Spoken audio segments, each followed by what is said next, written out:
Goeiedag, ek groet jou in die kosbare naam van Jesus Christus. Daar sal altyd 'n deel binne in jou wees, wat dinge veilig wil speel.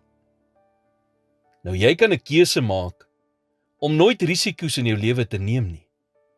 Maar dan sal jy nooit die suksesse, oorwinnings en bestemming ken, wat God vir jou lewe in store het nie. Dit verg moed, om jou Godgegewe drome na te jaag. Daar is eintlik net 2 tipes spyt. Daar is die spyt omdat jy aksie geneem het, en dan is daar spyt omdat jy nie aksie geneem het nie. En die feit is, dat die meeste mense spyt is oor die geleenthede wat hulle kon benut het, maar te bang was om te benut. Geloof is om op God te vertrou. Maak nie saak hoe onmoontlik dinge lyk nie. God is lief vir dit wat onmoontlik lyk, want niks is vir hom onmoontlik nie.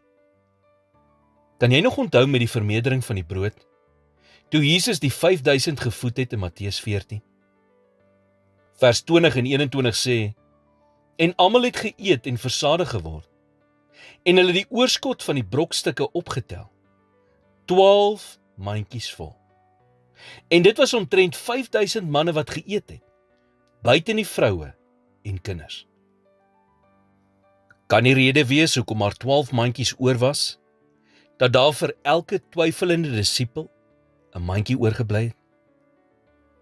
God laat sekere dinge oor ons pad kom, om ons geloof uit te daag. Nou jy kan geloof hê en nog steeds bang wees, want geloof beteken om vorentoe te beweeg, ten spyte van jou vrese. Wanneer God dinge toelaat wat teen jou is dit omdat hy wil hê, jy moet deur geloof 'n wonderwerk van goddelike proporsie ervaar.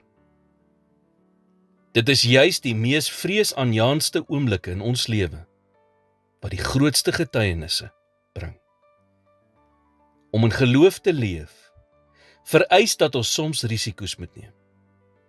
Dit beteken, dat jy soms 1 tree sal moet gee, nog voordat jy weet, wat die tweede tree is.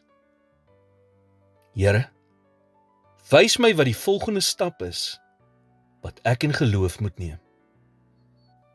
Ek wil nie 'n geleentheid misloop, wat U vir my het, omdat ek te versigtig is om 'n stap in geloof te neem, en U roepstem te volg nie.